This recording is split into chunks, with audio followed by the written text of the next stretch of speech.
Wednesday night. That's right. It's Wednesday, July 9th, 2025. I can't believe it's Wednesday, to be honest. It almost feels like we had Monday off or something like that. I can't compute that. Tomorrow's Thursday already. But tonight's going to be a great one. Last night was good. I've had a wonderful time with all of you guys and gals this week so far, and I'm happy that you're back for another round. And tonight we've got a guest that is returning. If you've seen the episode 2 of The Brothers, Anthony and I were able to interview R.J. Williams and really connect a lot of pieces of the past and a lot of questions that we wanted answered about things in RJ's past, which is really extraordinary. He's a magician, an illusionist. He designs tricks and all that stuff, but he also had a period of time when he was robbing banks in New York. Probably one of the most virtuous bank robbers you'll ever know. You have to go watch that. Anyway, that's all behind him. He served his time and turned his life around in a big way and has moved on to different things. And he's got amazing stories, but such a great analytical mind that tonight's chapter in this whole saga, I never expected, but I'm so delighted that we're going to be talking about it. And that is his journey into the Bible, because he was an ardent atheist and he wanted another challenge. And of course, the challenge he gave himself was disprove the Bible.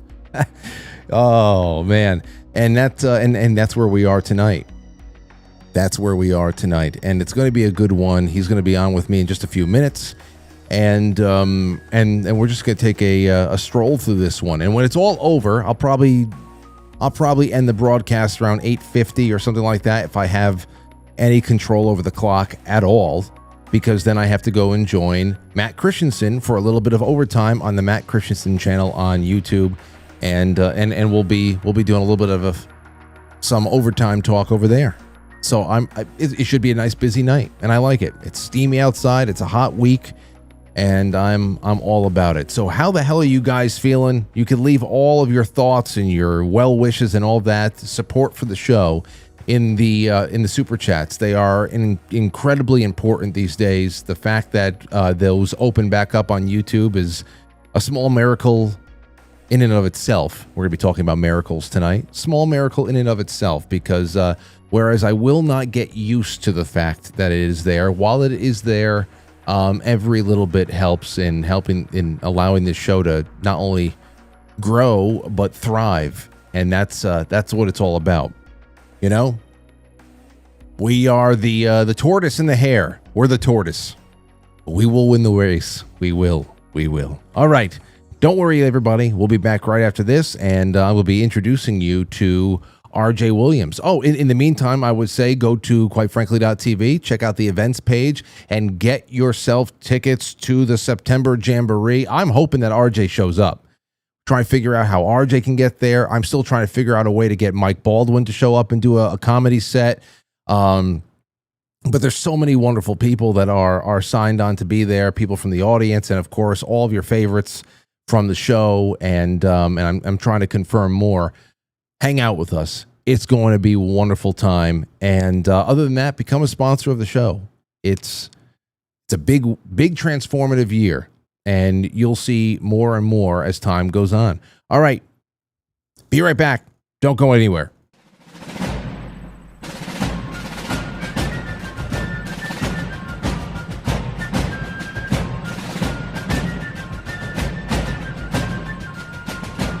You let one ant stand up to us, then they all might stand up. Those puny little ants outnumber us 100 to 1. And if they ever figure that out, there goes our way of life. It's not about food. It's about keeping those ants in line. That's why we're going back. Does anybody else want to stay? Let's go!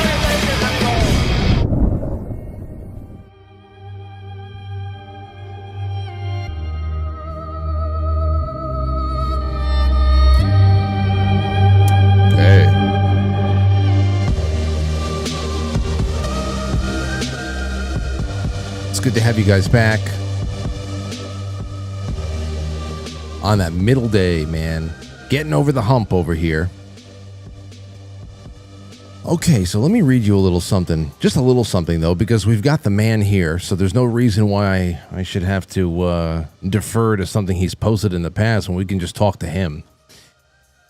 But RJ does a lot of work, a lot of publishing of his... He has a Substack. I put that in the description of the episode on YouTube. I'll make sure that that is posted all across where, on Rumble and across all of the podcasts. If you're listening to this on podcast, it's already been edited. But he's got a Substack you should check out. But he's also still hanging around on Reddit. I have a burner account on Reddit, so I can jump in and look at any number of toxic waste with just heaping trash dumpster fires over there. Obviously, it's not all bad if RJ's hanging out. But the whole point he had here on the subreddit Atheist, and that's what we're going to be talking about tonight. The journey from one place to another. A question from an atheist. RJ says, I've always been skeptical of supernatural claims, never having seen a ghost, UFO, met a psychic that wasn't extremely vague, etc. Also, I have a working knowledge on how to fake each of those things. I decided one year to read the Bible for myself, at least to say I have. At most, I might be able to better argue against it or show the inconsistencies and fallacies within. As I was reading it, I decided to start a family tree. Of all the people mentioned in it, the link is in there. I actually have some of the where the hell is it? Let me get this up on the screen. Hold on a second. Here's just a little bit of the family trees that he put together. I mean, it's a lot. It goes down. He can't even cover it all just in this little image set over here. But still, it goes on. On my second read through, I noticed God's challenge to test the prophecies in Thessalonians, which for me was a challenge I felt I was qualified to take on, as I was aware of how psychics use vague statements that when the reader or hearer of such prophecies would make them fit events that follow. For example, Nostradamus' prophecy of the two brothers. I remember this one because this hooked us in junior year of high school when the Twin Towers came down. We said, we got to go to Nostradamus. There's got something there. Nostradamus' prophecy of the two brothers, which before 2001, everyone understood it to mean the Kennedy brothers being assassinated. Then after September 11th, the prophecy was applied to the Twin Towers. With the eagles and all that. I remember that. After testing the prophecies, I gave it another read-through, this time looking at the sciences. Not that I believe that the Bible should be considered a science book, same way it wouldn't be considered a book on agriculture or law, though it does speak briefly on these topics. In all my read-throughs, I found that the Bible has done an incredible job of defending itself time and time again. And with that, I'm going to bring RJ on, who I should just to give him a little bit of a brief bio here. He's a best-selling author, a world record holder. At least one of those world records is eating a light bulb. Whatever the hell the books say, he did it 2 seconds faster in my studio, Studio A, the first Studio A, back 13 years ago. He writes for Substack. I have that linked in the description of the episode. And he applies careful investigation to matters of the Bible, history, and widely held assumptions, blending a background in magic, skepticism, and real-world investigation. Robert explores the depth of scripture, biblical language, and world history to help readers think more deeply about what they believe and why. RJ, it's good to have you back, my man. How the hell have you been? I'm good. I'm happy to have that bestseller. That was the thing I was working on for a while. And you still have you have more coming out too. The last time me and Anthony spoke, you were talking about the Escape book that was essentially on pre-order. That's the one. Yep, it's that one, and I'm working on 2 Christian books, co-authoring another book with my brother and one with another magician friend of mine. Incredible. Also, they're all on the same page with you at this point? My brother's agnostic at this point, but what's funny is he believes the miracles that I've covered, because I would run it by all the skeptics I know. So he believes all these miracles happened. He believes these prophecies are precise, but he's not yet a Christian. So Well, That's I'm gonna keep working on that one. that the fuse is burning, my friend. The fuse is burning. Let's start with this because I love. I always love your mentality at coming at an intellectual problem, some sort of a mechanical issue, especially when it comes to your profession as a magician. I mean, you are the person, a person that someone would go to and say, "Listen, I need a trick designed for this. I need," and you're the guy who actually puts the gears together behind the clock facing to make this thing work. And of course, to do that, you need to have a pretty good understanding of human tendencies, psychology, how the eye moves, how we perceive things going on in front of us. So I really appreciate the starting point you were coming at this from. But it was a little bit more of a familial thing here. Tell everybody a little bit about the reasons why you wanted to go in and really read the Bible cover to cover for the first time. All right. So last time I was on here, I spoke about my wife and how we met on the train, that whole thing. Great story. And so it turns out she's a pastor's daughter. And I knew that when we were dating, but I didn't know I was going to get married to her. So when we did, I figured, well, we got to be on the same level here. So I took all religious people, Muslim or otherwise, as gullible. So I figured I'm going to teach her how to not be gullible and have her on my side of the fence, if you will. Mm-hmm. So I said, okay, I'm going to read the Bible. I'm going to know it better than any other Christian, and I'm going to best case or worst case, depends on how you're viewing it, I'm going to be convinced or I'm going to disprove this whole thing. There's no in between. I'm not going to be sort of a believer or sort of an atheist. It's going to be one way or the other. So. High standard. I like that. I'm going to know this better than any Christian who's ever lived.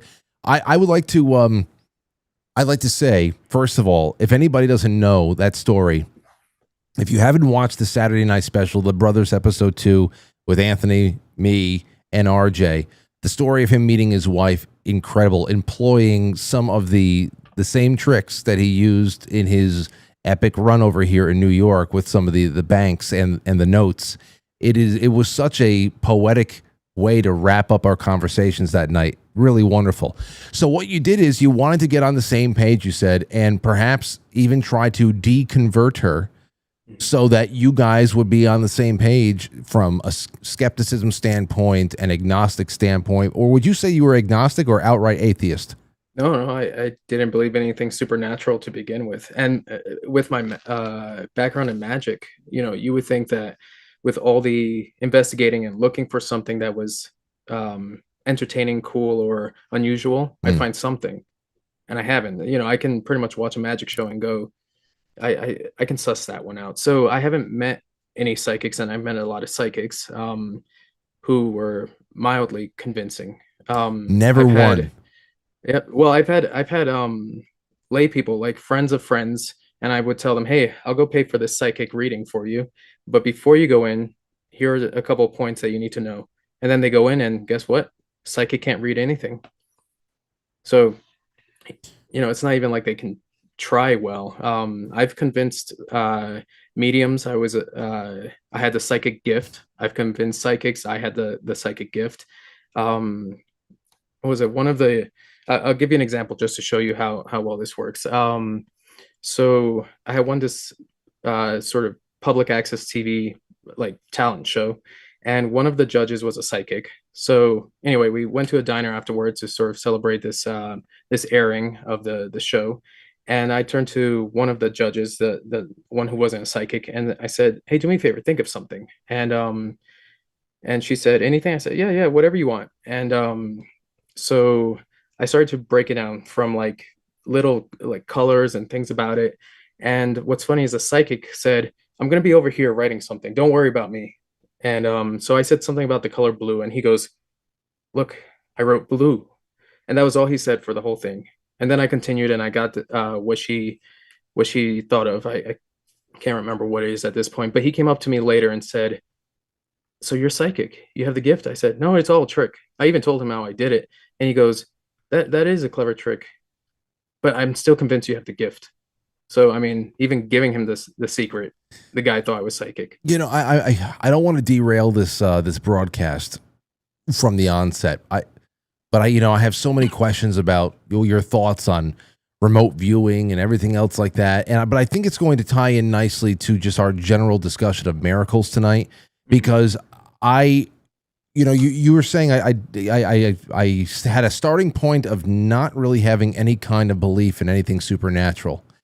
And I think most of the things that people believe would be supernatural or paranormal these days are really just might be linked to latent abilities or dormant abilities, psychic abilities that we might have that just are never taught, or the people have moments of clairvoyance. Is that just not real? Or remote viewing, how that has been employed by governments and everything alike to, so there's something to be said about how we don't have a full understanding of what we're capable of. But I do believe that in the psychic medium world, most people believe that well over 90% of it is just charlatans. And how much more than 90%? Is it 99.9? I don't know, but I'm sure there's somebody out there who'd scare the shit out of me. And I'm just sure of it.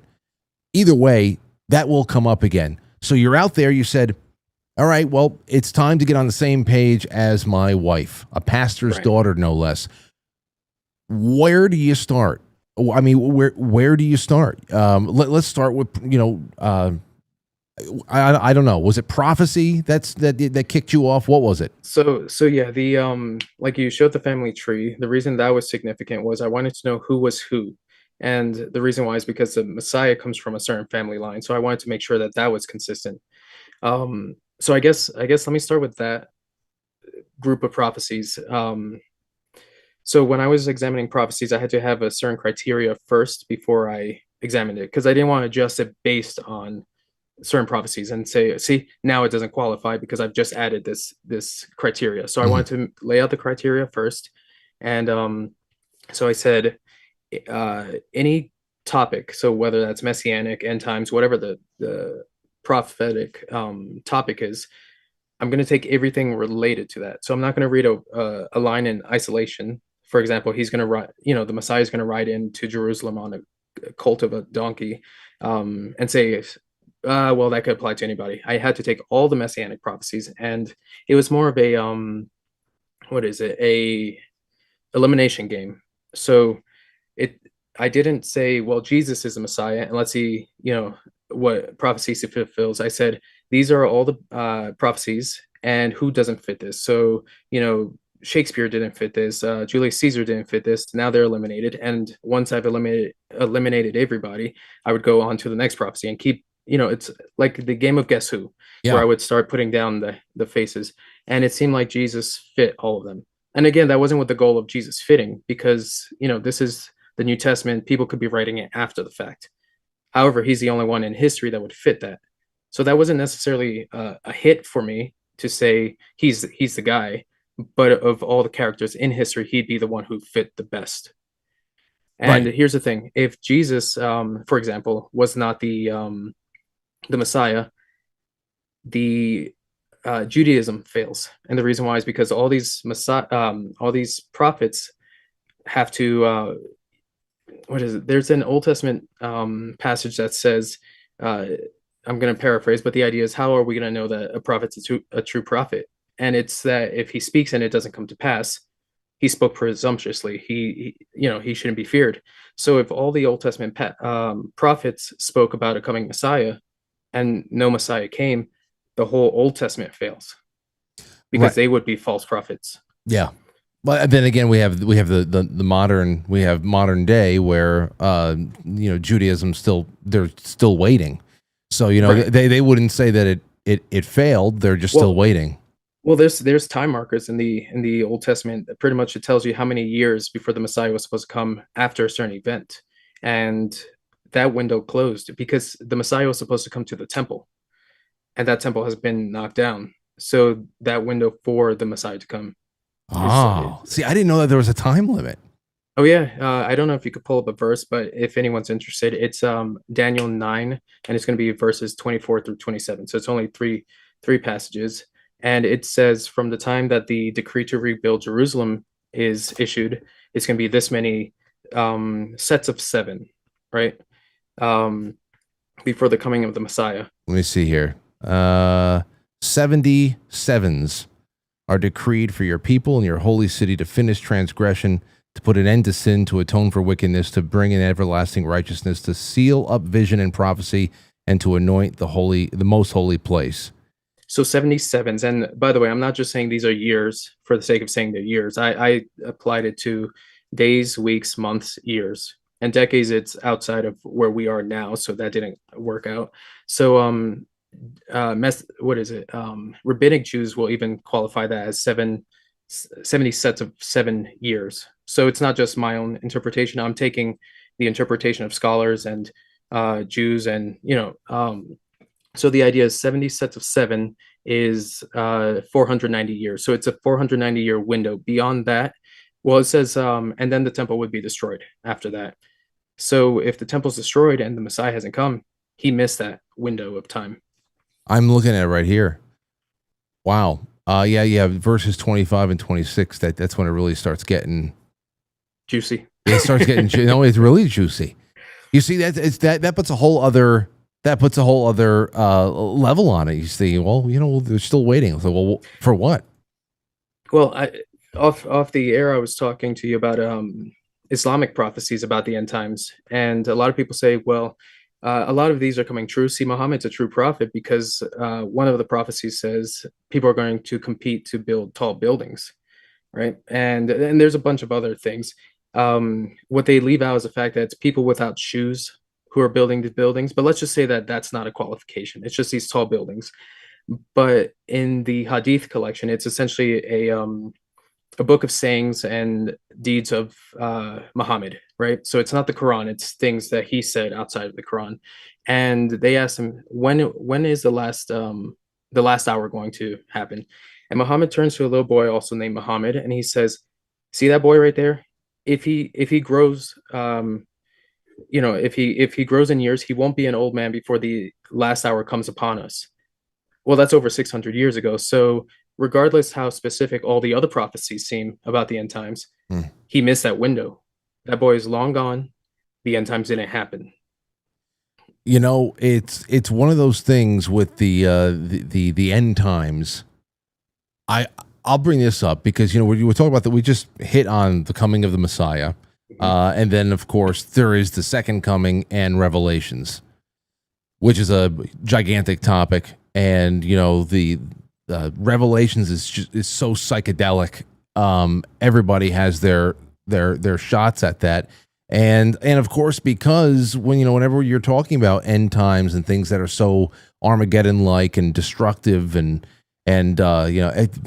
I don't know, the gates just open.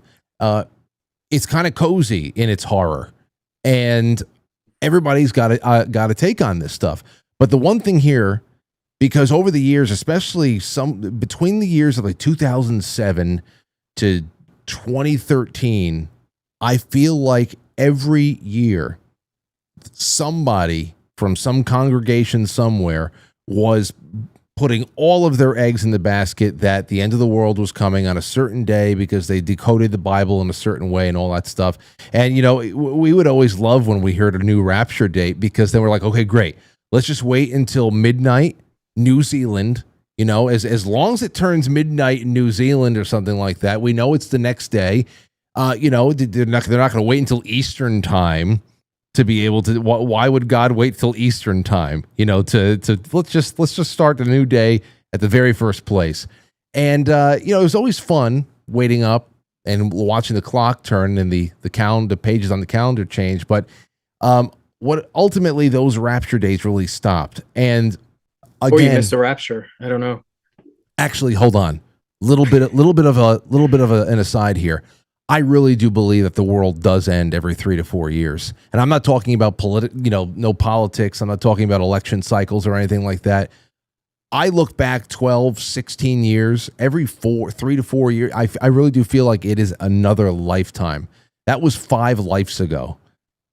5 lives ago. It does seem like that. There's something strange going on, and maybe Sounds that's like you're going off of the election years.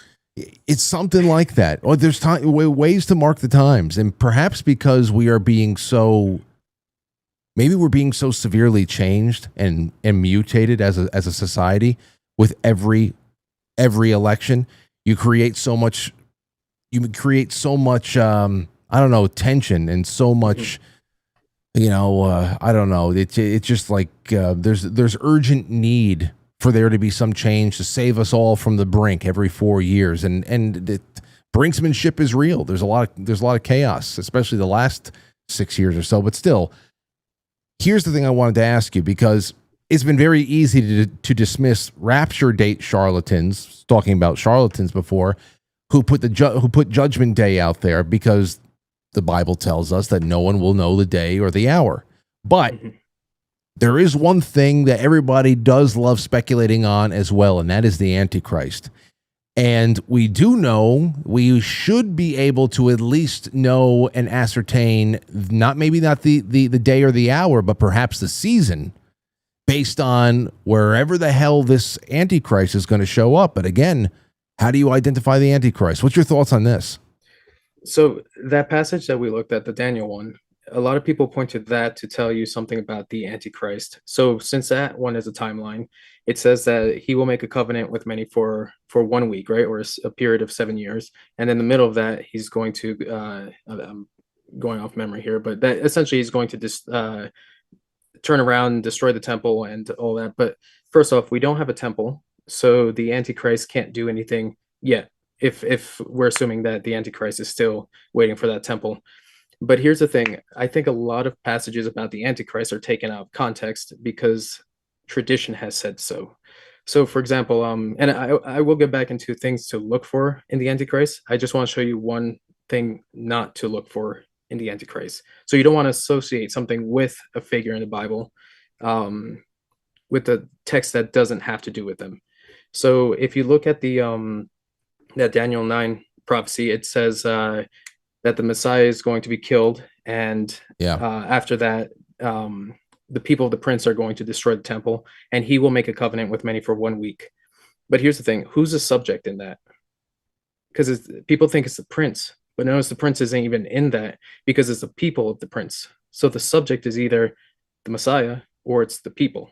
It's not the prince. He's not the one being spoken of.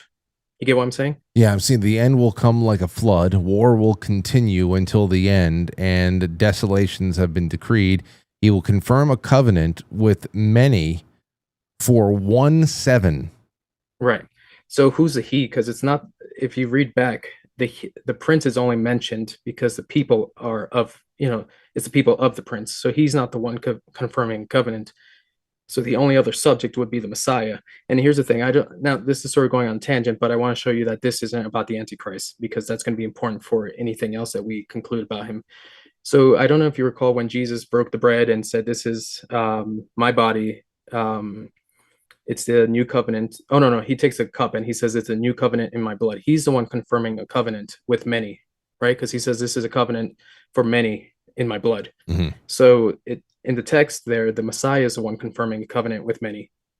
And he's the one that the sacrifices end with. And after that, the people of the prince are going to destroy the temple. So the Antichrist isn't in that text. And that's a proof text that a lot of people like to use, saying that it's going to be about a third temple. Which, of course, there's a lot of talk about third temples these days, and red heifers and all that other stuff. It's something that I always keep an eye out for, because when it comes to prophecy, not that I'm a encyclopedic knowledge on all that stuff, but it is that is one of those markers that would make my ears perk up.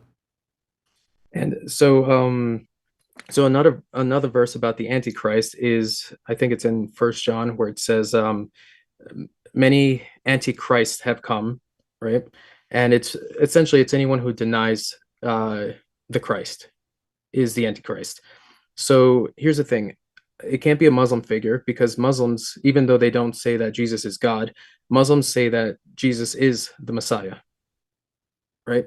It can't be the Pope, because the Pope says he's the Messiah. So it has to be someone who doesn't believe in the God of the Jews and the Christians. So that's one thing that you have to look for. So it can't. So it's not going to be a pope. It's not going to be a president who says, there's a Christ. So, but it doesn't say anything about the Antichrist.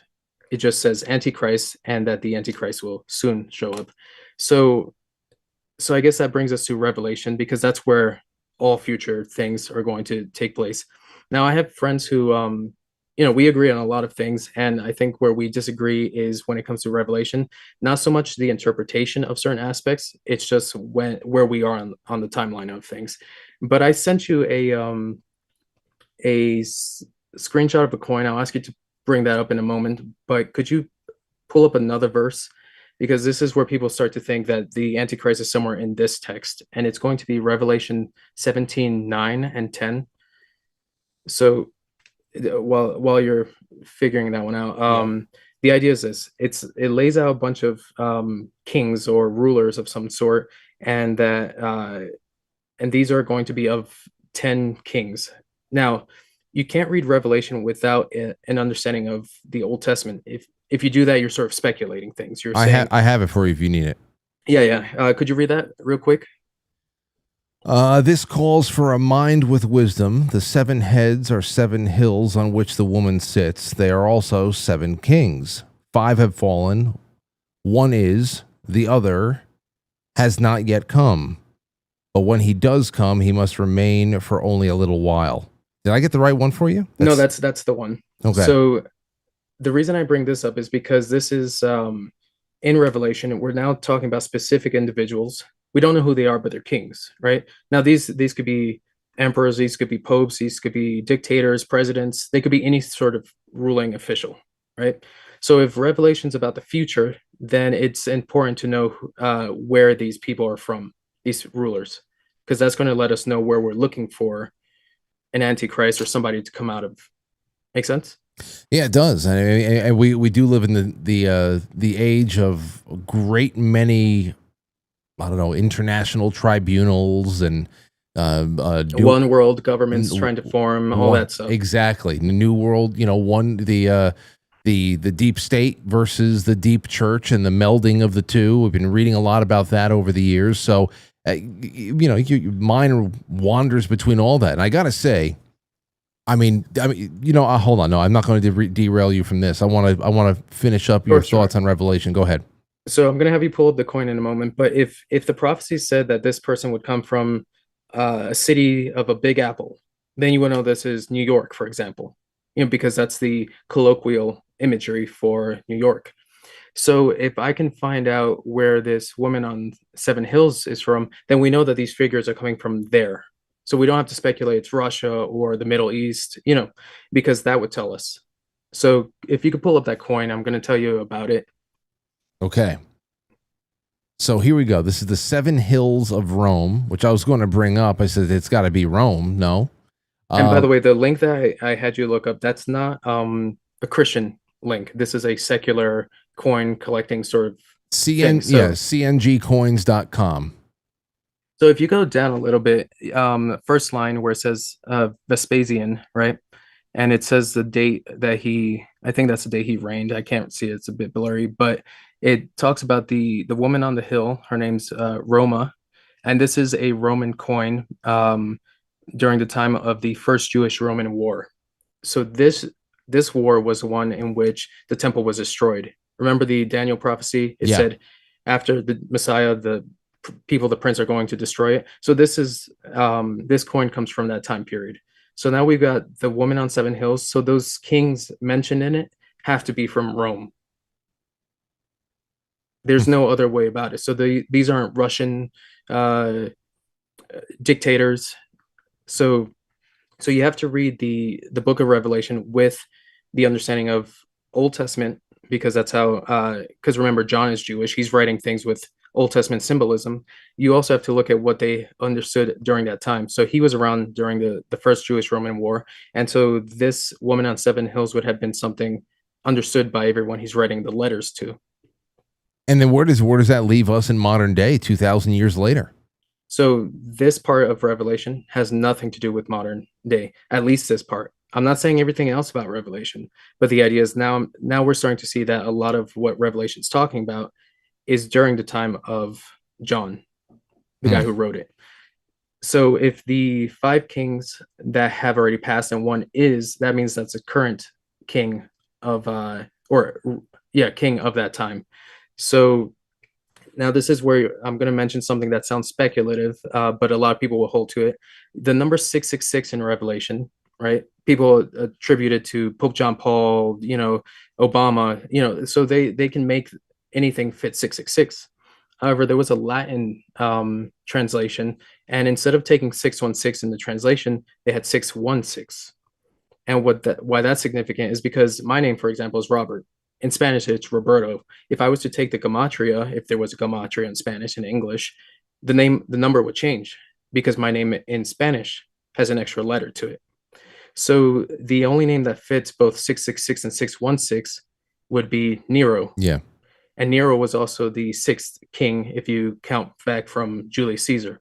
And the guy who comes after, and who, he says he's not yet, but will be a short time, that was Galba, and Galba, and he was only king for about 7 months.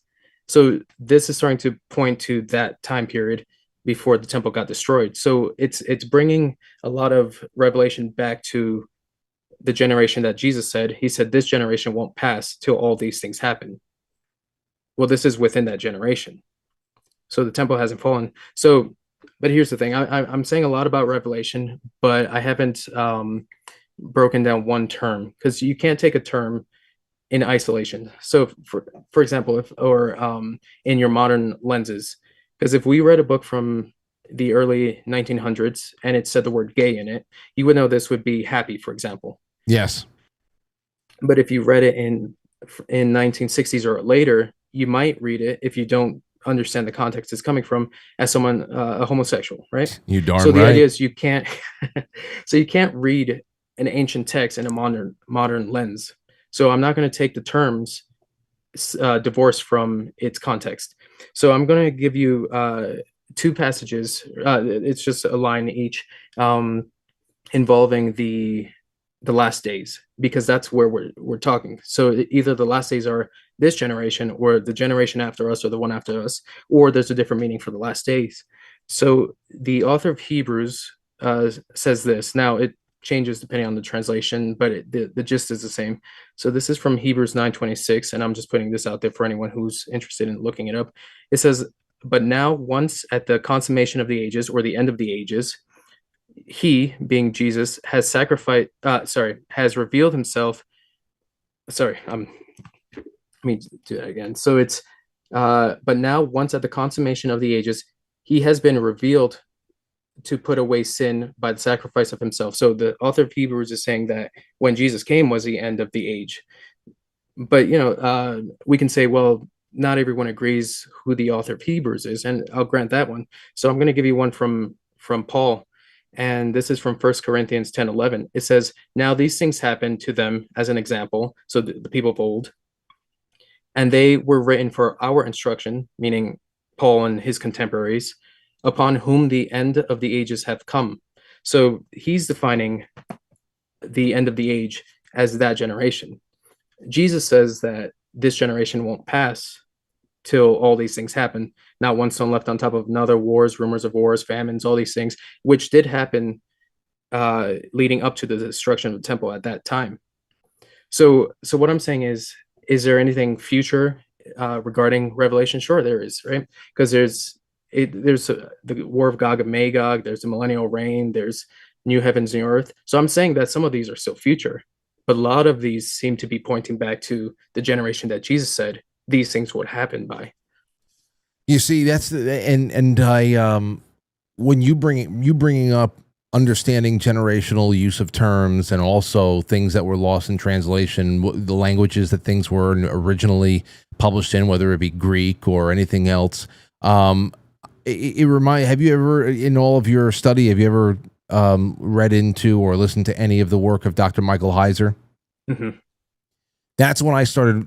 I listened to him for the first time many years ago, and him talking about, just understanding understanding the way that things were written in Hebrew back however many thousands of years ago, that discusses hierarchy of deities. And of course there's a head honcho, but there's almost like a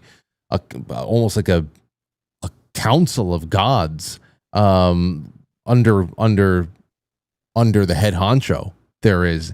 And I don't really know enough. I hear people talk about that thing or the other over the years, but it always comes down to that one concept of understanding not only the language but also the culture in which these things are used, because it could also just be a turn of phrase, things that have double meaning. Very interesting stuff, though. And of course, this all happened for you over the course of how long? Because so the bit with Revelation and all that is a later thing, because I assumed that was all future. So I didn't try to figure out the prophetic stuff, because I didn't want to assume, like every generation did, that it's about my generation. So I saved that for later on. So everything prior to that, other prophecies I examined, miracles I examined, the change from atheist to believer, that was a 3-year period. And I've since been a Christian for 5 years. See, I've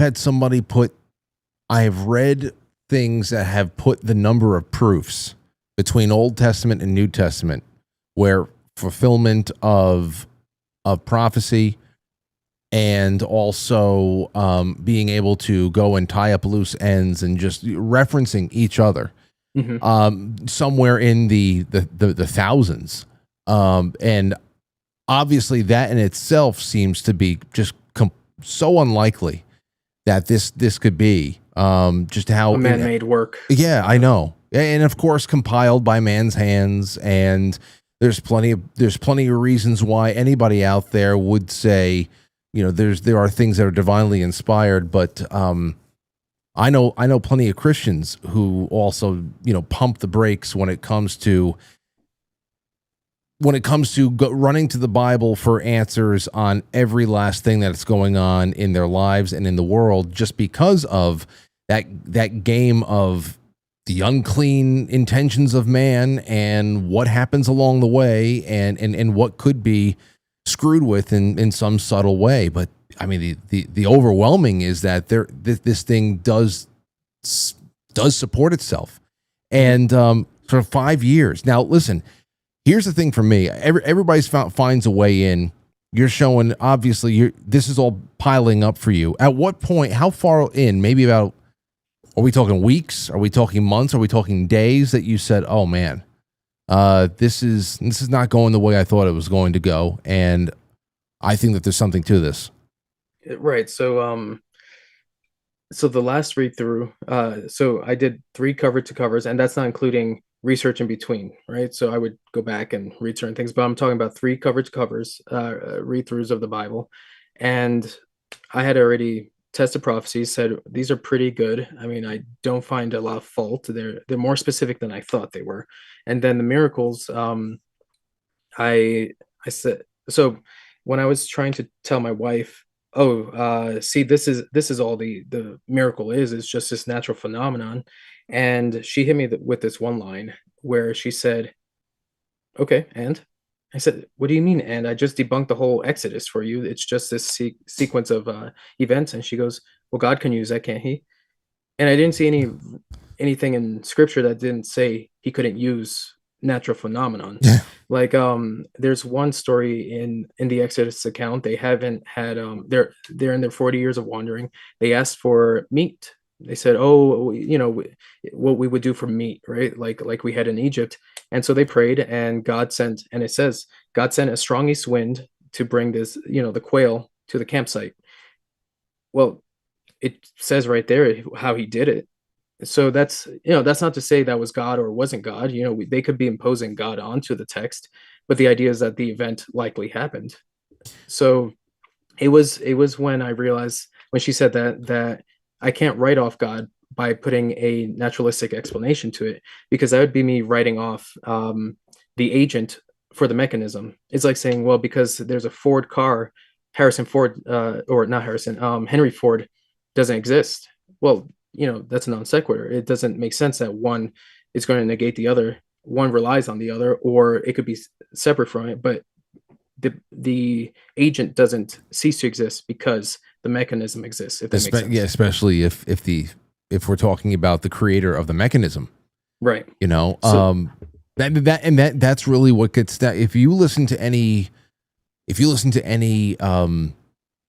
mainstream physicists or anything else like that wax poetic about the universe, the size and the scope of it all, but most importantly, the origin of it all, where they talk about things like Big Bang or something like that, where nothing exploded and created everything. It's really something else where, of course, this is something that has become so secularized, the sciences, where in the past, I mean, religion, especially Christian religion, was never anti-science. I mean, it was always right there in the middle of so much in Europe, and gazing out into the stars and forming universities and what have you. But it's incredible to listen to people try to explain what was there before the beginning without having to use the word God or put some kind of a conscious creator at the forefront of it all. It's really incredible to watch the mental gymnastics, because, hey, at the very least, say, I don't know. I tend to not believe that a God could do this, but at the same time, I don't know how nothing in this physical, spectrum of light can become everything. And once again, the mechanism, the agent, that goes from as far as how to redirect a flock of quail to the origins of the universe itself. Well, and one of the things, so I'm often on Reddit, and I put out things like the post that you were just reading, where I want people to, it's sort of meant to be clickbaity. I can deliver on it, but the idea is I want them, atheists, skeptics, even struggling Christians to go, all right, Mr. Christian guy here, you said you have evidence for this, show it to me, right? And if you can prove these things, then I'll be more than happy to consider your worldview. So it's so one of the questions I asked them is that you've seen The Matrix, I'm sure, or know of it. Yeah. And most of your listeners would. The idea is this: it's a simulated world. There's no way out of it. That you can't just take yourself out unless you're already outside the Matrix.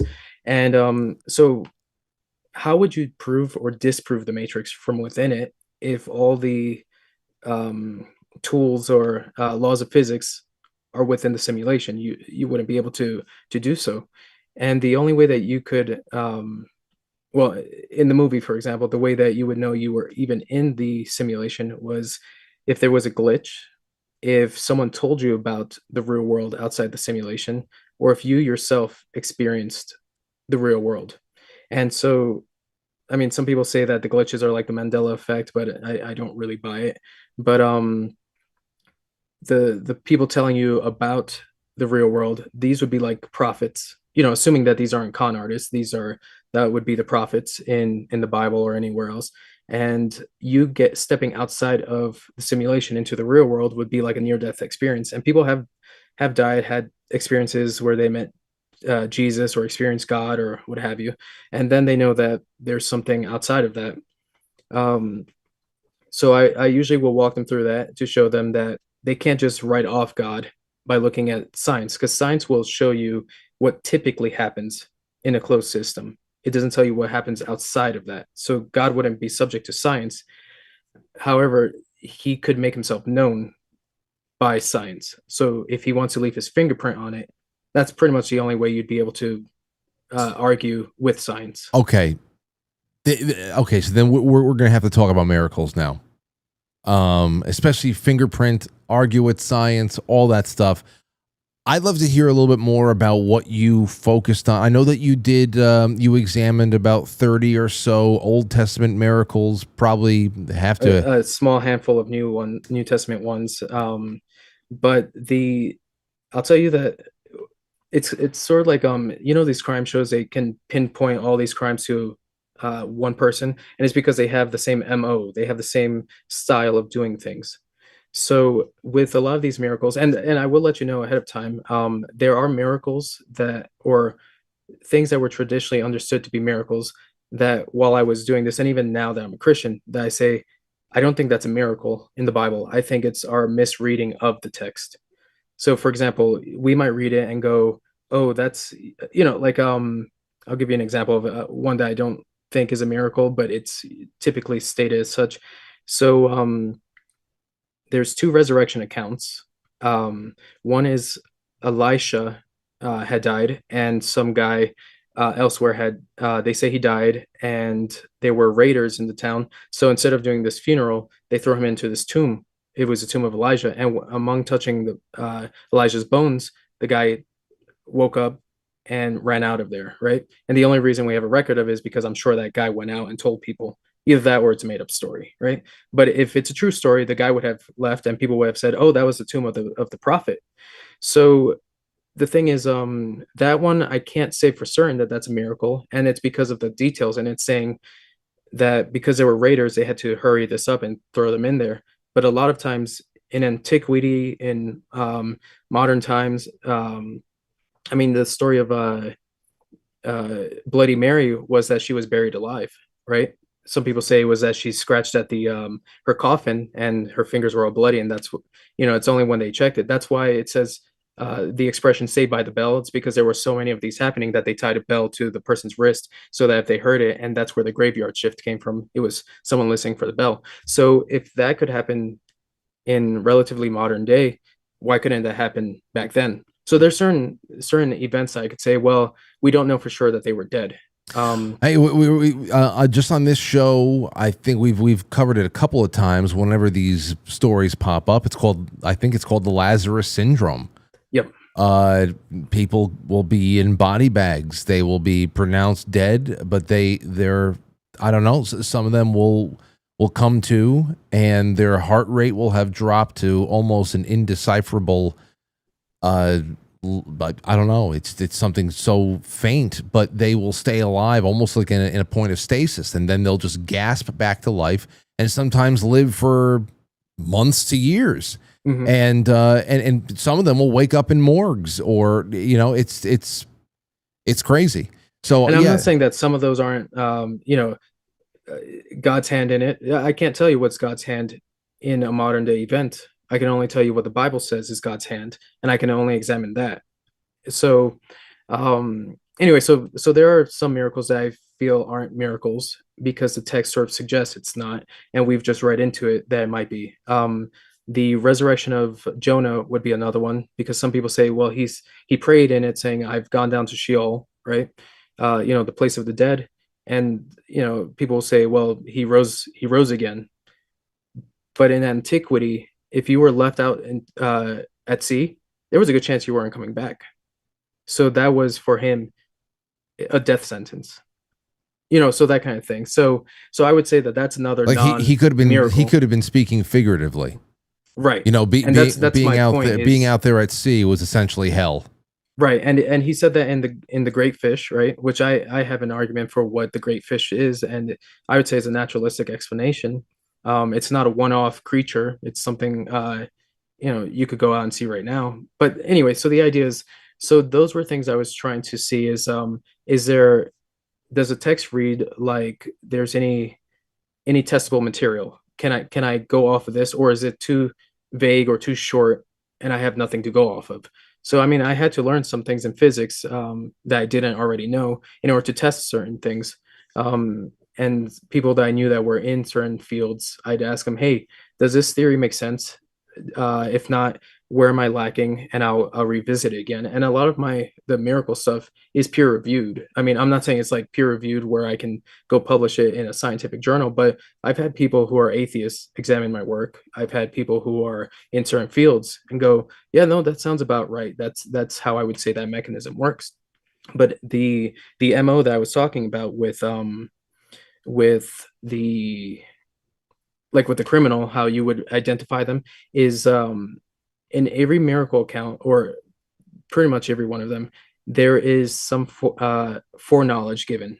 So there's something that has to be done prior to it. And this is what made me think, well, this wasn't just them seeing this natural event and saying it's God. It would be that they had to do something ahead of time for this to work. So if we were to take the Red Sea crossing, for example, there's a naturalistic phenomenon for that, but it's a timing issue because Moses had already lived at Sinai. That's where they were heading. He had lived there for the last 40 years. So to take, 600,000 men is what the text says. So that's going to be all the women and children that go with it to the shore of a beach to get to Sinai. This guy either lost his mind or he's being told, go there. And why? Who knows? Maybe God told him to do it. But the idea is, if the naturalistic phenomenon that I think occurred happened before they got there, that would be a non-event. If it happened after the Egyptians caught everyone, that'd be a non-event. But it happened the way it happened so that they could witness this thing and they would know that God is the one doing it. So there's things where you read the text and you go, so they had to get to that point so that they could see this thing. So it's not just, oh, look at that happenstance. Yeah. Yeah. And you're, again, like I said, an engineer of tricks, creator of magic tricks. And a huge part of your ability to be successful in doing so, like I said in the opening, is understanding how the mind works. And in doing so, you play into the idea that magic exists where, so I don't want to talk about where you stand on how, what would be considered actual magic, because as we already established, you don't believe that there's really anybody in this world who has any legitimate psychic abilities, at least. I'm just going to correct that, because I don't think that there aren't people who've had psychic experiences. Okay. It's just mostly if you're charging for it, you're likely not a genuine one. You'd have more misses than hits, even if you had a psychic experience. You know what I mean? So like a psychic doing it probably won't get 100% of the hits unless they're doing some fake, charlatan stuff. So the people who aren't getting all the hits are likely, they either are guessing well or they are psychic, but they aren't consistent enough to charge for it. Okay. So I don't write off every psychic phenomenon. Just anyone who I've encountered who charges for a service hasn't been psychic, and I've never met someone who convinced me otherwise. Okay. Well, then, because that's all the whole conversation in and of itself. Things like telekinesis, telepathy, clairvoyance, for example, they're unusual abilities, but I wouldn't call them miraculous. I personally believe that these are dormant features in mankind that maybe some people have more natural access to than others. Others can learn some things, and maybe perhaps it's just not something that another person can attain for one reason or another.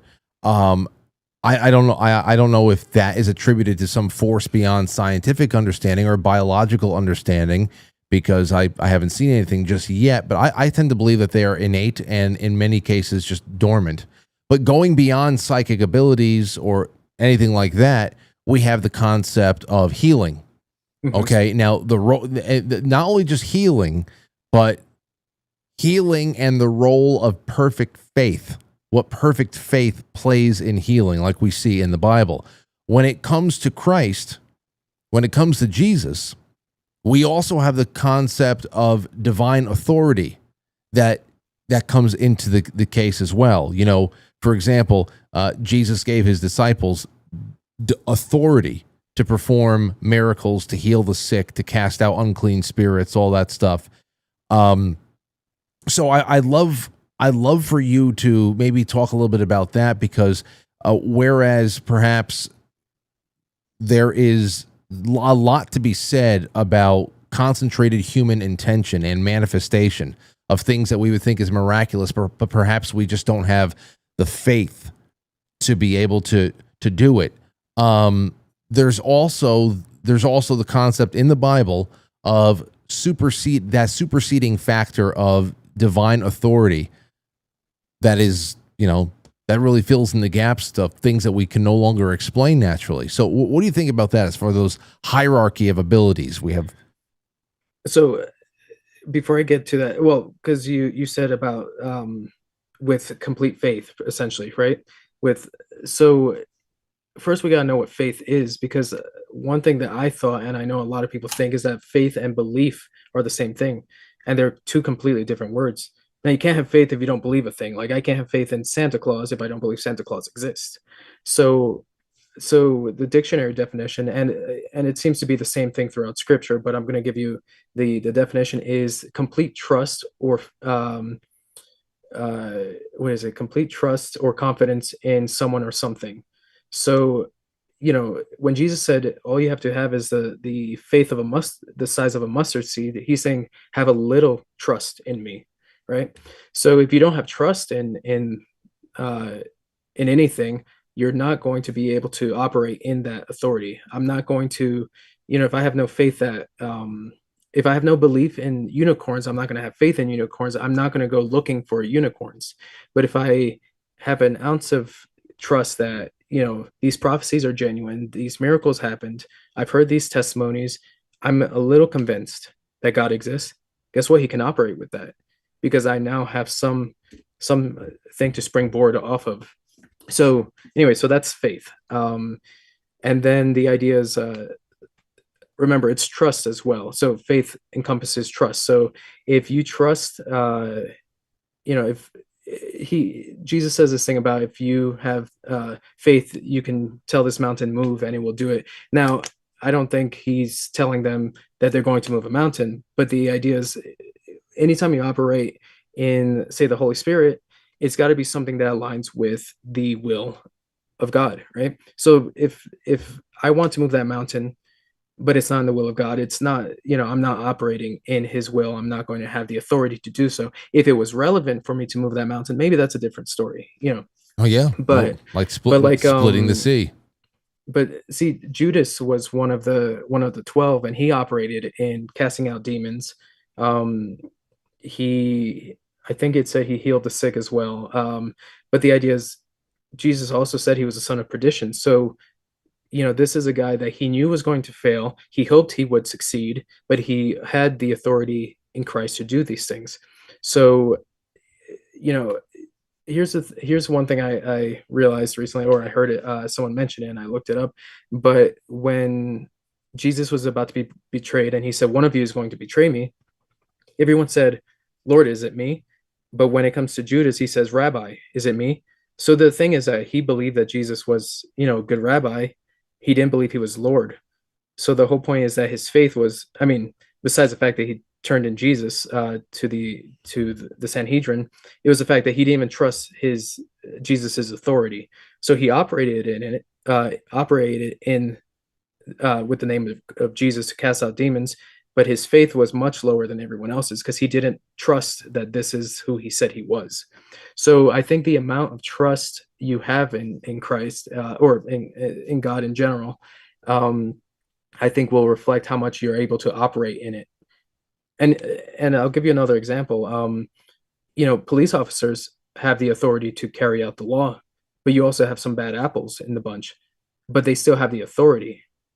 So the idea is it doesn't matter what the intention is. The authority comes with, you have to be given that authority. So you can't operate in it if you don't have the authority. Now that doesn't mean that people can't operate via demons. Paul said it.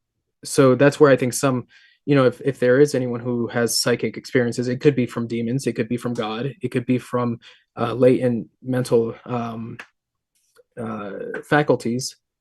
But the idea is that there's, I can't just look at someone operating and say, oh, that's of God, that's of this. There's a passage in Deuteronomy that says, even if someone comes performing miracles, but he leads you to other gods, he's a false prophet.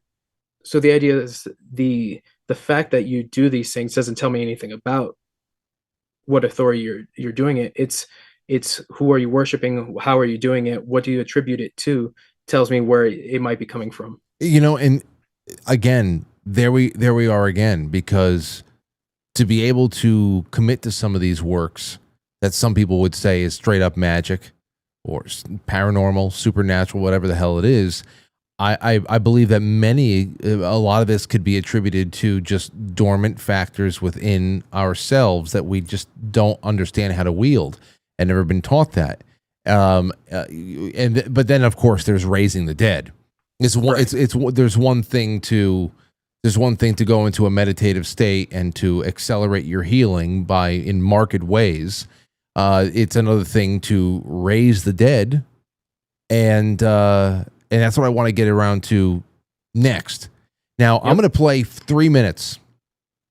I want to bring up the Shroud of Turin, because this on this hand, we've been talking about science, we've been talking about faith and what can be proven and all that stuff. I believe that this is an instance where science has been used and can be used and should be used, in this case, to prove how scientifically impossible some aspects of faith are. Like we have enough scientific analysis of certain things that bring us just to the edge of just a huge chasm that you realize, oh, there's nothing else. There's nothing else left here. You draw the conclusions you want. You can deny what you're seeing. I think that my buddy Timothy Gordon was on the air with me on this particular episode. This might be 2023 or something like that. Anyway, we were talking about the Shroud of Turin because it was making headlines again. And here is, of course, page is not available. Instagram just disappeared on me altogether, RJ. There's no more Instagram. Hold on, here we go. Ridiculous.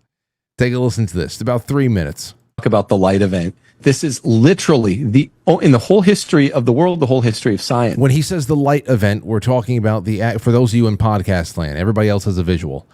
When he says the light event, we're talking about the event that left the impression on the Shroud of Turin. Whole history of photography. The only photonegative image of a non-photosensitive substrate in the entire world. You can't create on a non-photosensitive substrate a photonegative. You can't do it. Even if we're talking about nuclear blasts, like somebody walking on the street and they just got blown against the wall when the A-bomb goes off. You have scorching and you have vaporization. There's no scorching, no vaporization involved in the creation of the shroud image. The only explanation is a tremendous amount of light energy without the accompanying heat radiation. Wow. And there's only one way that could possibly be done, to have this amount of light energy without the accompanying heat radiation. The amount is 3 or 4 billion watts of energy, but no heat. We basically can't do this. We know because of the penetration into only the uppermost fibril can be measured easily mathematically. It would have been an emission that was a short burst, so short it was 1/40 billionth of a second for it to not penetrate further into the surface of the cloth. 1/40 billionth of a second. And the only way we would do that now is by using directional vacuum ultraviolet radiation. With this intensity to get the several billion watts of heat.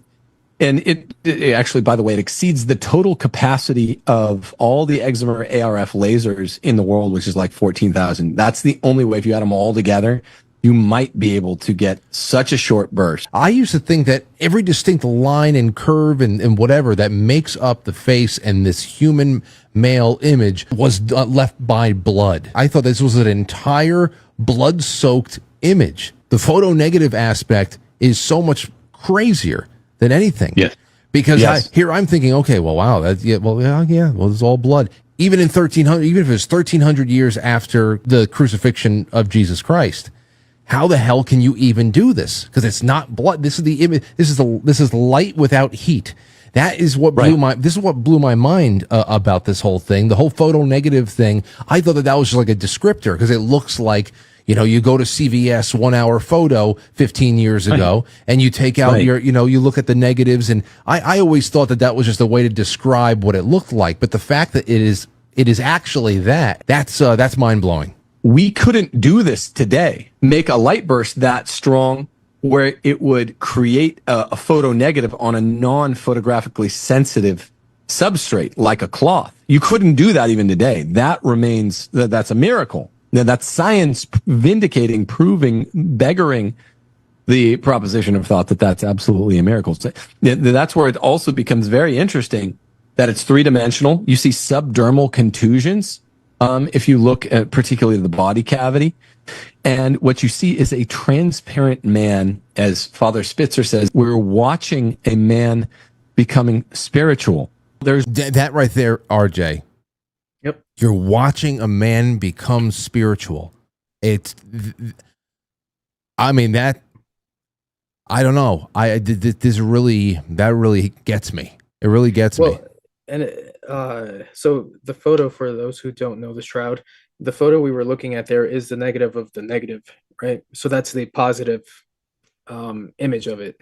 So it doesn't look anything like that by the naked eye. So that's why the way that we found out that there was an image on there of Christ, so or whoever the man of the shroud is, right? I'm not going to say it's Christ. Obviously, that's my thinking, but the family who had this shroud before it got turned over to the Pope and to the Vatican, he was a photographer, so he took a picture of this thing, and it was when he was developing the photo that he noticed there was a positive image in the negative. So that's how they determined that. So the image shown for those watching was the negative of the negative. Now, as far as seeing any image on there, if you took us like, I don't know, like you took 6 feet step back, or you step back 6 feet, that's what I meant to say, is you can't see it anymore. It's so faint. It's so anyway, so that's the negative bit. As far as the image, you were talking about the blood stains. So when you take this is how I've heard it compared, is if you take sunscreen and you put it all over your body, but you can't reach somewhere on your back, what you end up getting is a spot that is accessible to the light. So if they were to scrape off any of the blood, they won't see any of the person in the image, because the image didn't penetrate the blood. So it's only everywhere else that where the blood isn't, that the figure is. And what's really strange about that is, if a forger was going to fake a shroud, you would draw the figure and then you'd put the blood in their respective locations. This was the exact opposite. Whoever created it, if it was a forger, would have had the blood first and then put the image of the person to scale. They said that looking at this thing, it was that the figure is in the right proportions. So it's not, there's not a bit of him that's longer than the other. So this is an actual properly sized person whose image came after the blood is put on there. As far as the redness of the blood, I don't know if you know this. This is, and I forget the terms that are used for it, but people who have experienced severe trauma, the blood does something where it stays red. So, for example, if you got punched in the nose and you had a tissue, it's going to brown. It's going to turn brown over time, because that was just an impact that wasn't trauma. Whereas someone who goes through crucifixion or, torture, their blood will dry up red. It's going to remain red, and that blood has remained red. That's why people thought it was paint initially, or they thought it was pig blood, and they found that it was human blood. Now, I don't know if they can actually tell you the blood type. Some people say it's AB. I've heard AB as well. But the thing is, I've heard that over time it loses the elements that allow you to test that, especially something that's 2,000 years old. So I don't necessarily buy that. I don't reject it, but they know it's human blood, and they know it's from a trauma victim. And a lot of the details on there are things that over time people didn't, so if you say it's a medieval forgery, like the carbon dating had posited before, at that point everyone was assuming the puncture was right here, in the hand, and that wouldn't hold a person up. The nail wound is down at the wrist, which would be the proper way to do it. So at the point that this shroud was rediscovered, that wasn't the thinking. So someone would have looked at it and said, no, that's not accurate, because that's not where Jesus got nailed. But that's the most accurate scientifically, yes, and historically, for that to work. So things that people were doubting are being shown to be accurate. The thorn crown was it wasn't like this ring like this. There's a gentleman who had it made up, and it's essentially a helmet. That's what the term for crown was. It's like this headgear, and the Shroud of Turin shows all these blood wounds or piercings, and it just piles up here, and that probably has to do with the fact that he was bleeding while his head was hung down like that until he died. But so the idea is that everything about the shroud, the way that it was, the markings are, they point to the biblical description of the crucifixion. The pollen and the dirt have been pointed to being from Jerusalem, right? So the pollen is specific because it's or unique because during the Passover, certain flowers bloom, and those are the kind of flowers that are shown to be present on the shroud. So if you had a French medieval forger going to collect dirt and pollen and get the blood of a tortured victim in order to put it there when you couldn't test for it back then, that forger is either the most brilliant forger or this is what it appears to be, or time traveler. Just somebody who knows exactly what they're looking for. And not only, I mean, the one thing that I have not been able to really get behind because I can't see it clearly enough for myself is, since we've already brought up Roman coins tonight, there's also the analysis that some people claim that there are two coins placed on the eyes there, and that the impression of those very specific Pontius Pilate presses are on the eye, and it just doesn't have enough detail, and it doesn't. And I mean, here's the thing: whether the coins were there or not, I don't think takes away from it. But if the coins were there and there is an imprint, then that would point to it being of that time period. But the thing is, so for anyone wondering why there were coins there, they would be to weigh down the eyelids so that the corpse doesn't just, open up its eyes. That's also why the beard looks funny. They say it's because why am I drawing a blank on the name? There's another cloth that is said to have wrapped Jesus's head. It doesn't have the same photo negative image on it because this was prior to the resurrection, but it does have blood stains that correlate with the blood that was from the sheet resting on his face. So they took the image and they superimposed it over each other and they line up well. So that one they dated back to the time of Jesus. So if these two line up, then you've got good evidence that the Shroud of Turin is not as recent as they argue. But that being said, I've heard that headcloth was then rolled up, used to tie the jaw closed, like how you see in cartoons when they have a sore tooth. It's that kind of thing. Jacob Marley. To keep the jaw from opening up. And so that's why they say that's why the beard looks strange. But the coins would be for the same reason as that, as to keep the face from the eyes from opening and the mouth from dropping, just to show respect. Just be able to, because we're making good time here and we're getting everything I was hoping we were going to talk about in. It's clear that you have put years into this, and again, the journey is really interesting. I'm when you get into topics like this, there's always going to be people on different pages. I'm sure that not everybody in the chat room is agreeing with each other or with us, and that's fine. That's great. But the whole point is that there is something else going on here, and that there is, for example, for me, I have not done what you've done.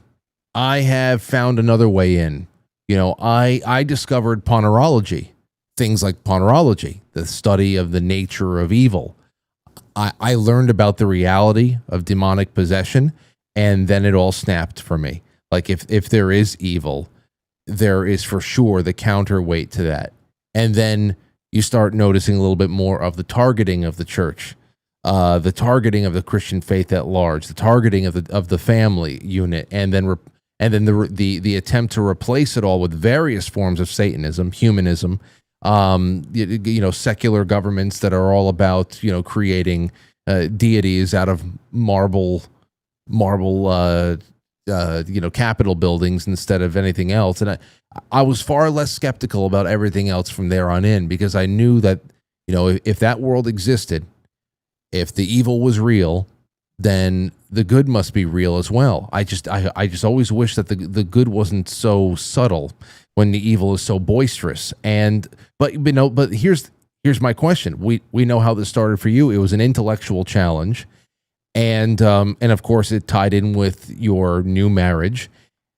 As far as reaction from fellow atheists, what has hooked or intrigued atheists, agnostics that most of the time that you have published your work and drumming up conversation with them? What has really intrigued them the most, and how many people can you say that you've actually made inroads with? Sure. So, I don't want to give a lot of details about a lot of people that I speak to, but then again, Reddit is a faceless platform, so you don't really know. But I'll tell you that there was one person who highly skeptical. This person was a trans former Christian and didn't believe anything of it, and they saw my that post that you showed. I have many versions of that where they can then reach out to me and talk to me. So I walked them through. I normally will take them to this fork in the road after I've said, hey, look, like the Matrix scenario, and which way do you want to go? Do you want to go prophecies or do you want to go miracles? Because like when I do magic, I don't say, hey, this is the best trick for you. No, I have to know what kind of things intrigue you, and that's the way I'll go. So, I'll let them choose. And this person, I walked them through one, and then I took them through the other, and I took them through the shroud. And sometimes I don't have to do all that. But this person realized, yeah, no, God is definitely real. And what does he think of me changing my identity? And so I walk them through scriptures like that. Now, the thing is, there's no real scriptures for trans because, that wasn't an issue. But the idea is, God made you how he made you, and he intended it a certain way. So, that person ended up being a mod with me on Reddit in a Christian group to, just keep the peace, right? But this is someone who went from ex-Christian to now I'm moderating a group because I believe, and my identity is changing back to what it was before they spoke with me. So, and I'm not saying I'm the one that did it. I'm just saying that this is how I sort of see people doing it. So they'll be hostile at first. And I was telling a friend of mine, and she texted me this. She said it's the face cloth I was talking about. It's called the Sidarium of Oviedo. I might be mispronouncing it, but for anyone interested.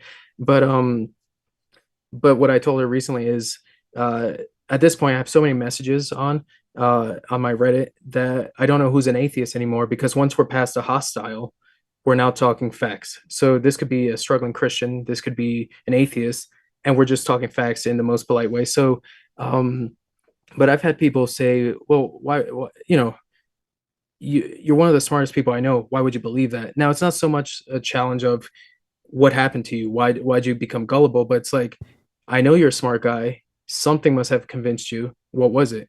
And I'll walk them through some of those things. I've had hostile atheists go, okay, yeah, you're pushing me towards agnostic. I mean, my brother's, he'd say he's agnostic, and he was an ardent atheist like I was. So if I don't get them to Christian, I at least got them thinking outside of their worldview, their default. So, but still to this day, I haven't experienced a personal, I don't want to say miracle, a supernatural thing.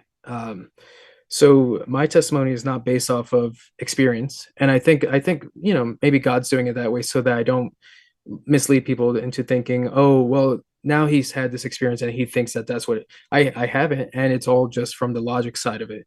There are people with testimonies where they've been healed, and that leads people to it. So I think God might be operating where he goes, okay, these people won't believe an experience, give them the facts. So yeah, it would be a lot easier if everybody got that road to Damascus moment where they get, just blinded by a light and their name changes, and there's no going back to the way they were before the encounter. It'd be a lot easier. if people just saw something they can't unsee. For example, and I think that's also what is makes up some of the greatest, what makes up some of the best evidence for the truth of the matter, of especially the resurrection and the people who witnessed it. You know, I don't know how many people say it out there, and it doesn't really get much better than that. But you're not willing to die for a lie. When you think about the kind of torturous deaths the apostles went through afterwards in going out and talking about what had happened, it's very, very. I don't know many people who would just allow themselves to be flayed for a lie. Well, and here's the thing that people will argue. Well, the terrorists who blew up the Twin Towers, they would say they died for something they believed to be true, and so how can we trust that the disciples aren't in the same predicament, right? The same boat. But here's the difference: the terrorists that blow up these buildings, they didn't experience any of those things. They're going off the word that that Muhammad is a true prophet, whereas the disciples, they, atheists will say, well, maybe all these disciples had a mass hallucination. First off, we don't have any evidence of that in scientific literature, but let's just assume that. You have to say that the hallucination was shared among the 12, or however many there were, in several of these instances. And for some reason, Jesus likes to do this. He likes to eat while he's talking with them after his resurrection. So that means you have to go, you're not just going in your fridge taking leftovers from last night. You're here descaling a fish, you're cooking it. I'm pretty sure they're still just looking at Jesus the whole time that thing's cooking, and then he eats it, and then you clear up the plate and you wash it and stuff like that. So the idea is this is a prolonged hallucination, if that's what it was. So it's not just that these people are saying we think Jesus rose, is that these people were with Jesus for minutes and hours at a time, experiencing him. They can hear him. They can, I'm sure they can smell him. I'm sure they can feel him, So the thing is that these people aren't dying for the same reason the terrorists are dying. It's not for the idea of it. It's from the experience of it. Yes. Right. You're 100% right. I mean, obviously demeanor and end result is more than evident. And there's a lot of atheists and agnostics in this audience, and I've come to become friends with many of them over the years. And I will say most atheists and agnostic people are not militant about things. It's not. I mean, some of them are. We see a lot of that militancy in the media. I think the Satanic Church is a farce. I don't. And it's just really just meant to be antagonistic, and it serves its purpose, and it has greater masters, of course. But it's just not easy to believe stuff like this out of hand. As you know, it's hard for people to take that leap intellectually. I've asked myself many times over the course of my life so far is how much of what is written in this ancient book, referencing giants and celestial battles and 900-year-old humans and spontaneous healing and resurrections, how much of that is figurative, because it seems to be common in this book. I'm leading you to something that I'm sure that people bring up with you in the comment sections. So I understand when people are like, well, it either stopped happening or it never happened. How do you head that on? Well, first off, I agree with, I'll grant them that I was talking to a friend earlier, and I said, about 70% of the Bible is not history, right? That doesn't mean it's not true. Now, maybe the 70 figure could be 60, it could be 80, who knows, right? But the idea is there's parables, there's apocalyptic literature, so those are visions of future, right? So they're not history. There's songs, there's a lot of literature in it that's not historical. So if we were to isolate all of those non-historical things, you have to know your genre. So let's take only the historical parts of it and say, okay, how was it that people wrote history in antiquity? Because it's not the same way we do it now. Now we look for chronological events, right? We want word for word, we want specificity, and even Julius Caesar's biographies, I think there's like two or three that were written not long after he died, and they rearrange events, and that's because in antiquity they might put things topically. So like, why do the four gospel accounts not read the same? It's because one might be writing to a Gentile audience, whereas another's writing to a Jewish audience, whereas another one's talking about his messiahhood and the other one's talking about his godship. So the purpose of it is going to alter how you write it. Does that mean that the event didn't happen? No, because you can connect dots from all the scriptures. But here's the thing too: before the gospels were even written, there was Paul's writings, and Paul's writings were confirmed by the disciples. So when Paul converted, he went to Peter and I think it was John, and he said, I didn't see any other disciples, but I shared with them what it was, and they gave me the right hand of fellowship, and they confirmed what I heard from Christ himself. So this is a guy who doesn't even know what's being taught, and they're confirming, yeah, that's exactly how we're going about it. And even before Paul's writings, before a single line of the New Testament was written, they were confirming these things with Old Testament scriptures and saying, hey, look, this guy fits all these prophecies. So I might be going away from your question, but the whole idea is there's things pointing to certain events, certain persons. There were tests that Jews were supposed to do, and they failed. I mean, the whole arrest of Jesus and up to the crucifixion went against every law that they had for how you handle criminal trials. You weren't supposed to do it at night. You were supposed to do it in public. You were supposed to, if it was during a Jewish holiday, you put it off till a normal day. All these things went wrong. They were supposed to test. God, Jesus made claims to be divine, and yet that wasn't the test that they were supposed to test him with. They were supposed to check, hey, are his prophecies consistent? Like, is he saying certain things and they're coming to pass? They said he was a prophet, so test him on that.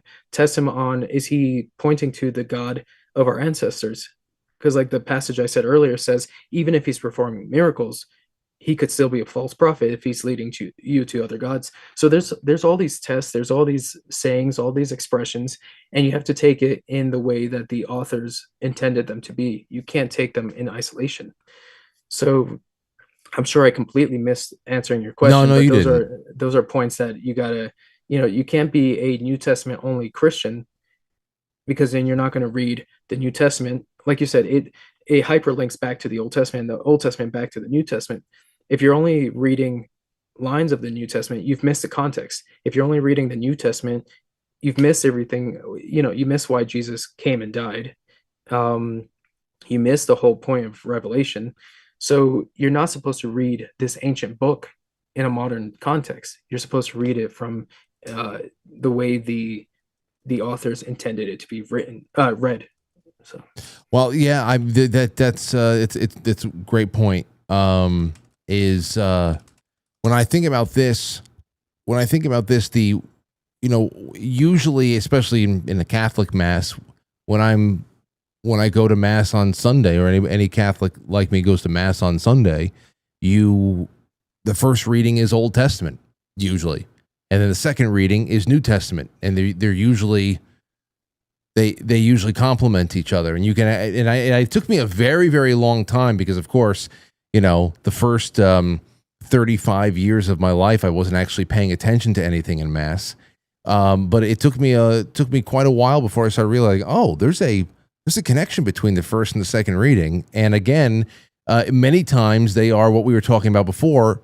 They're proofs of Old Testament, New Testament, something that was started and something that was finished. And so those things are baked into this process. And as you said, there's that's the real question. A lot of people they wonder, how do you account for things that happened back then? Again, supernatural. Maybe that's the thing that we weren't able to. But then again, where do we go from that? It's not like, right, according to Revelations, there's not a whole bunch of supernatural fireworks that are that are going to be waiting for mankind at some point down the road. But and it's also not to say that since the invention of the camera, there have not been miracles.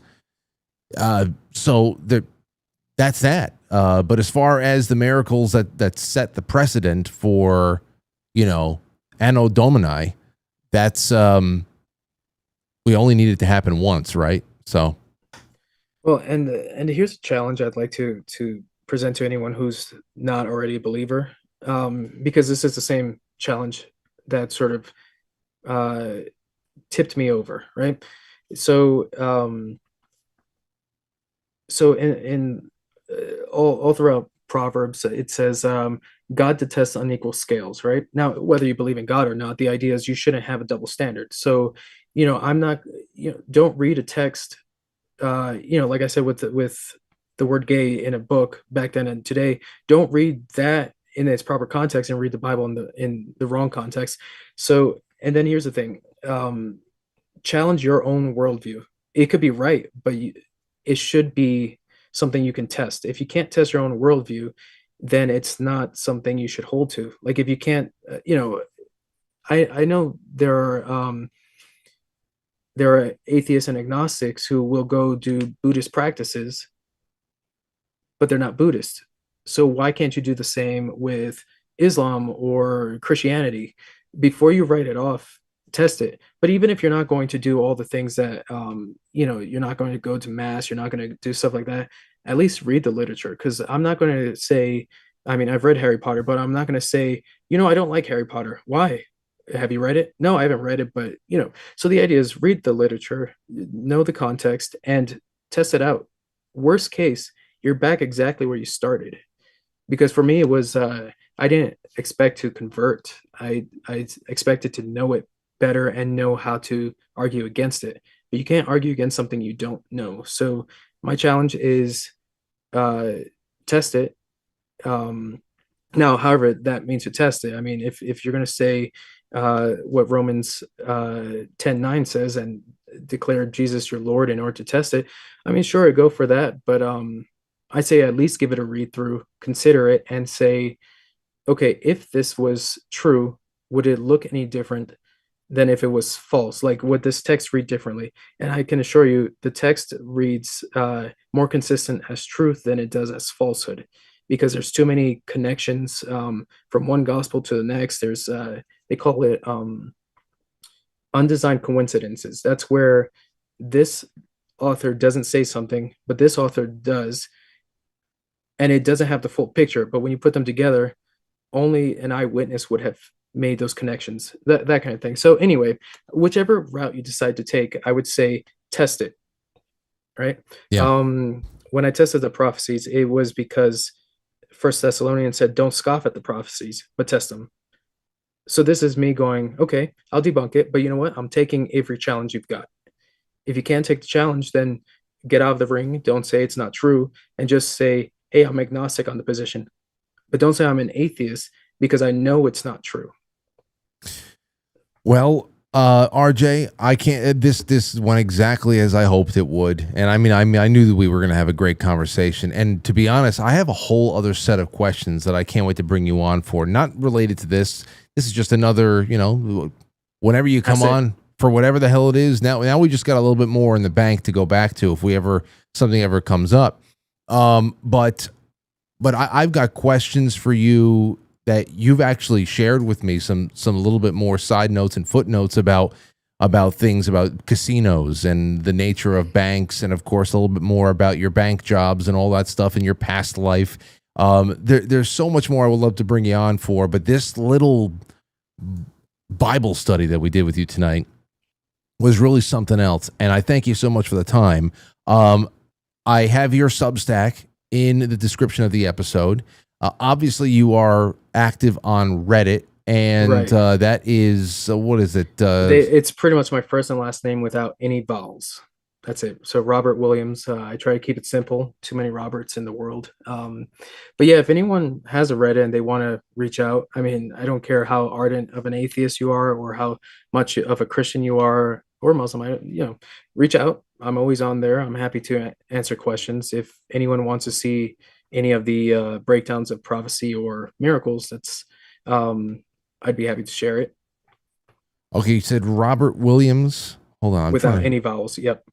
Hold on. And it's going to be a little orange icon. Oh, it's hold just on. I think I found you. Robert Williams. Any ideas about two witnesses in Revelations? Okay. All right. Hold on. There, yeah. Okay, so there he is right there. See, this is my burner profile. So I will follow you. If I ever go on Reddit again, you'll probably be one of the only things I see there. RJ, so much great stuff tonight. I'm looking forward to the next time. Thank you so much. Any parting shots? Go right ahead. You've already said quite a bit, but again, have yourself. A lot. Yeah, and you've left a lot for people to think about for sure, and hopefully a lot of seeds planted. I was just gonna say, any topic you want me to examine. I mean, that's also my other Substack. I have two Substacks, one Christian, one sort of just on secular topics. So if there's ever any claim that you go, hey, Robert, could you look into this for me? I want to know if it's likely true or likely false. I may not always have the answer because sometimes we're limited to what information is out there. But I could dig into that. If you I want to get into more human interest kind of stuff with you, because and that's what the sideshow was about. It's to see what I'm capable of. So I haven't done as much with the mind as you might think, being that I'm a mentalist. But no, we can. Let's pick a topic. I'll research it. I'll try things out. I'll come back with the results I find, and we can go from there. That'd be great. That would be wonderful. Either way, there's gonna be more in the future, and I really do hope that over the course of the next few weeks, some kind of opportunity opens up that will allow you to come and hang out with us in September for this event that we're putting on here. And because that would just make it so much more interesting to have you circulating and talking to people and pulling coins out of everybody's ears and whatever the hell else. That would be a wonderful thing. Thanks again, RJ Williams. We'll talk soon, sir. All right, good. Thanks for having me. There he goes, everybody. What a wonderful night. I'm really happy with this one. I really am. I'm truly happy. We're not going to be going to any intermission. I'm going to read through some of your super chats. Let's see here. I'm going to be getting off the line in about 7 minutes or so because I don't want to be late for Matt Christensen. He's always making buttons on a night that I'm going on over there because I jump into the Zoom at 8:58 and a half. You can tell he's got everything ready, but he's just waiting for Frank. And I hate doing that to Matt. I really do. All right, let's see here. Andy903 says, great show tonight. Q3 goal is to read cover to cover, beginning with Matthew. I've never done it. I've bounced around. I've given myself assignments, research assignments. I've done a lot of bouncing around. You know what it is? I almost always fall asleep through all the genealogy. I'm just like, this is boring. The genealogy puts me to sleep. I'll do it. So cover to cover has been very hard for me. Jay Britz says, great discussion tonight, Frank. RJ is such a surprising analytical researcher. He has definitely gone down the rabbit hole. I love this stuff. I'm glad you do. I really am. Elaine says, you must speak with Tim and John from the Bible Project and listen to the Chaos Dragon podcast series that they made. Well, there you go. Okay. I have never heard of that before. But if you can, Elaine, send me an email with a link. And thank you so much for the super chat. It means a lot to the survival of this show. All right, let's see. Hey, would you blow me? Says, my favorite Bible story is when God gave Abe the commandment of thou shalt not covet and then told Joseph, move over while I bang your virgin wife. Although that's blasphemous. See, you don't have to be like that, Haywood. You don't have to be like that, Haywood. That's exactly what RJ was talking about, being polite with each other. And once all that animosity is gone, then even in disagreement, it's good. All right, let's see here. Jay Semo says, cheers. Cheers to you. Well, I thought it would have been a nice change from the rigmarole of the news cycle. After this week, I just want to check out for a little bit, to be honest. But tomorrow we've got John Harold from Badlands Media coming on. So that will be a time to get back on top of that horse and ask him some questions about what he thinks, especially since he is the author of all the devolution essays that started coming out years ago. So I'm sure that he's going to have some interesting takes about what's going on now, the good, the bad, the ugly. And I'm looking forward to that, because on the other side of Thursday is Friday. And I'm hoping that Matt will come by. He hasn't answered me in a couple of days, so I wonder what's going on there. But I'm hoping Matt will come by, because Sal the Butcher wants to come by. And if I can get Sal the Butcher and Matt in here, and perhaps a call from Mike Baldwin as well, that's going to be a fun night. And I hope we can make it happen. Sal's like, I'm coming. I'm in. On quitefrankly.tv, let's check out those gold pills on pilled.net. Let us see. Sean Joe, thank you. Texas Little Red, thank you. Mrs. Green Thumb says, hey, quite frankly, let's see here. I hear that you are afraid to talk about the truth of the synagogue of Satan. Is that true? Asking for Yeshua. Is that what are you, fucking retarded? You obviously don't watch the show then. And if that is the litmus test here, does he name the Jew every night? Get the fuck out of here. Holy shit. Is that what you need? Do you need to be tickled with that every night? God damn. Every night. That's what I need to hear. Every night, or else they're a shill. Please don't watch the show anymore.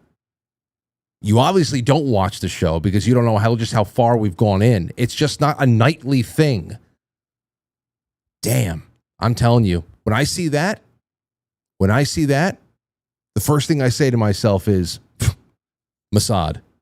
I'm telling you, the way that people act now, it is so unbecoming. Like something's been triggered.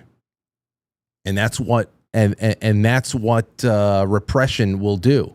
All of a sudden you want to just, break free and say all the things you're not allowed to say. And I just tend to think, wow, Mossad really, they really did a number on people. So that's pathetic. Anyway, I wonder what we're going to be talking about with Matt Christensen tonight. Probably Jeffrey Epstein. So that'll be another thing for us. What else do I have? 8:48. Do I save this? I'm going to save this for tomorrow. Somebody from the audience had sent me an incredible article. Somebody mentioned that a guy named Fulford, Benjamin Fulford. Well, I was sent one of his blog posts from February of this year, but we don't have time right now to really to really savor it. So we're going to save this for tomorrow. And with a little bit of time that we have left, I'm just going to say, guys and gals, head on over to the Matt Christensen channel, and we will enjoy our time together over there. And that's that. And that's that. Okay, thank you again, RJ Williams, and I hope you all have a blessed evening. Be good to each other. Be good to each other, and take care. I'll catch you on the flip side. Goodbye. All right, that's it. Thanks, everybody.